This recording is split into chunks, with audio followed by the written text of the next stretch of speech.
जो भी राष्ट्र की चिंता करता है, देश में शांति और सद्भाव चाहता है, उसका जवाब इन सारे सवालों के लिए यही होगा, हाँ।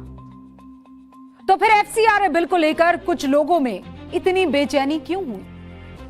देश के एक इकोसिस्टम, उसकी तो आप छोड़ ही दीजिए, अमेरिका का एक सांसद गुस्से में आ गया है, तिलमिला गया है, बिल को ईसाई विरोधी बता रहा है।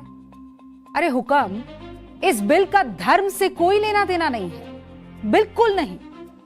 अलबत्ता फंडिंग से लेना देना है। तो फिर क्या परेशानी है? और सो कॉल्ड सेक्युलर विपक्षी दल और उसका इकोसिस्टम क्यों इससे इतना इरिटेटेड फील कर रहा है? क्यों आपे से बाहर हो रहे हैं? आज की एक्स्ट्रा क्लास में इन सारे सवालों का जवाब मिलेगा, क्योंकि एफसीआरए को लेकर पीएम मोदी कदम पीछे खींचने के मूड में कतई नहीं है। संभावना है कि 12 अगस्त को इसे टेबल कर दिया जाए। तो आज की क्लास में बात इसी एफसीआरए बिल, इससे मची खींचतान और हैरान परेशान विपक्ष के पीछे की असल केमिस्ट्री से करूंगी। शुरुआत इस पहले पार्ट से।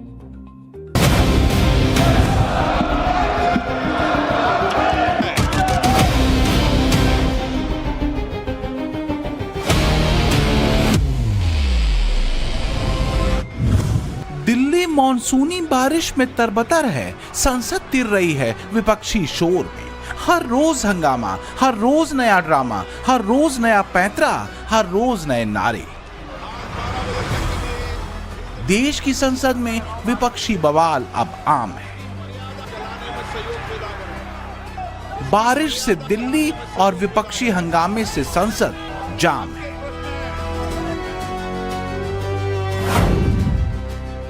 मॉनसून सत्र 20 जुलाई से 13 अगस्त तक निर्धारित है। इस दौरान कुल 19 बैठकें होनी थी। अब तक लोकसभा में लगभग 14 घंटे 50 मिनट और राज्यसभा में लगभग 20 घंटे 6 मिनट की कार्यवाही चली है। लोकसभा में उत्पादकता रही है करीब 20% और राज्यसभा में 26%। आप सदन चलने दोगे नहीं, बहस करने दोगे नहीं, हो हल्ला करोगे और खाली उनकी पोस्टर लेके आओगे। अमित शाह तो खरगे साहब, राहुल गांधी जी आके देख लो, चेंबर में बैठे हैं, आपकी बहस सुनने और आपका जवाब देने को तैयार है।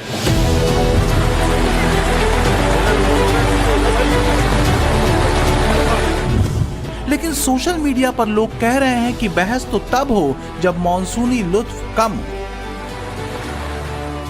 इसी बीच सूत्र बताते हैं कि एक अहम बिल को लेकर मोदी सरकार ने कमर कस ली है।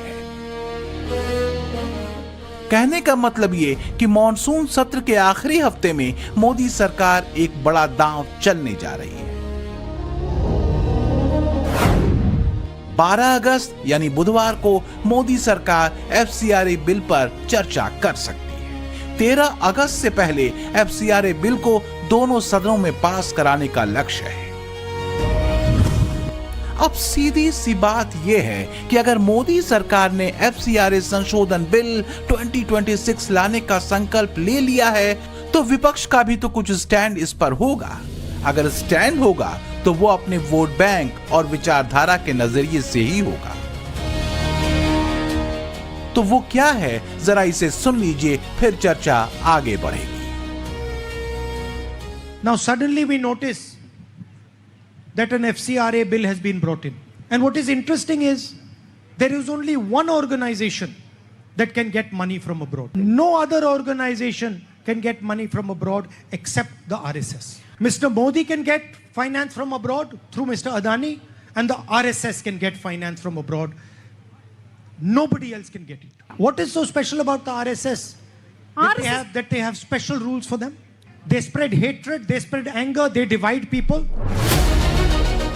कांग्रेस का रुख एफसीआरए संशोधन बिल को लेकर यही है। एफसीआरए में भी कांग्रेस ने धार्मिक स्केल सटा दी है। वैसे ये स्केल सिर्फ कांग्रेस ने नहीं सटाई है। अमेरिका में भी भारत के एफसीआरए संशोधन बिल पर शांति के मसीहा ट्रंप के सांसद बमके हुए।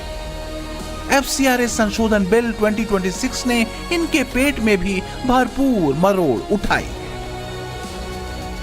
रिपब्लिकन सांसद रिले मूर ने ट्वीट करते हुए लिखा कि सेंट थॉमस द एपोस्टल के ईसा मसीह के पुनरुत्थान के कुछ ही दशकों बाद मालाबार तट की यात्रा करने के समय से ही भारत में ईसाई समुदाय की मौजूदगी रही है। लेकिन इतने लंबे ईसाई इतिहास के बावजूद भारत की संसद अब विदेशी अंशदान विनिमय अधिनियम के नियमों में संशोधन करने पर विचार कर रही है, जिससे सरकार को चर्चों और धार्मिक संस्थाओं का अधिग्रहण करने की अनुमति मिल सकती है। ये ईसाइयों के खिलाफ एक स्पष्ट हमला है।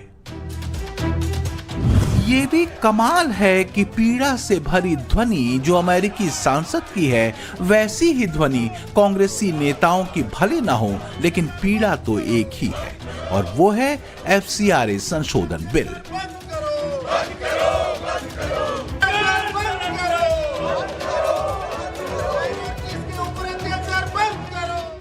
जिसे अमेरिकी सांसद ईसाइयों पर हमला बता रहे हैं और कांग्रेस और कथित लिबरल जिसे सेकुलरिज्म वाली धार पर कस रहे हैं। विपक्ष की पीड़ा तो समझ आती है, लेकिन अमेरिकी सांसद को पीड़ा क्यों है? कांग्रेसी नेता सरकार पर आरोप लगाते हुए कहते हैं कि FCRA संशोधन बिल दरअसल सोसाइटीज और संस्थाओं को प्रताड़ित करने का जरिया है। तो अमेरिकी सांसद कहते हैं कि FCRA संशोधन बिल भारत में ईसाइयों पर हमला है। But unfortunately, this is an amendment which is brought to destroy the religious minorities of this country. See, we have been constantly telling the government that FCRA is something which has raised a lot of concerns among the NGOs in this country, among the religious minorities who receive foreign contributions from many different countries.